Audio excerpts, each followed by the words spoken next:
Finally, napuntahan na natin itong trending at napakalaking cafe near Tagaytay. Kaya naman, saan tayo today?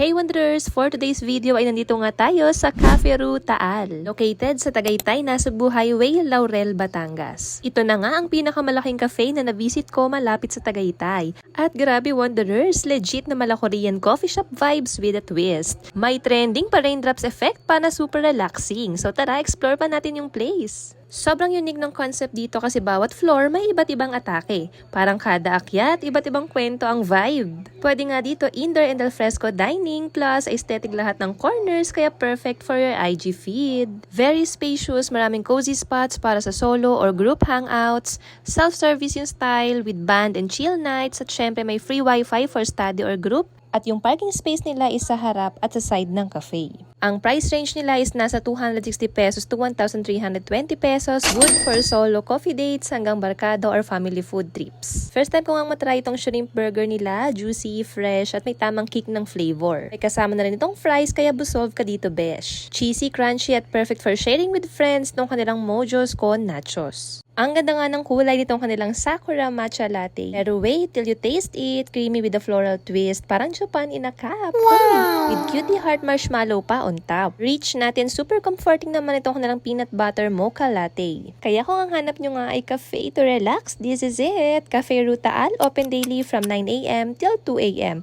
Kaya pwedeng morning study sesh or late night tambay. Dalhin na ang tropa, pamilya, o loved ones dito. So don't forget to tag me kapag pumunta na kayo at natuloy yan ha. So alam nyo na, see you here Wanderers!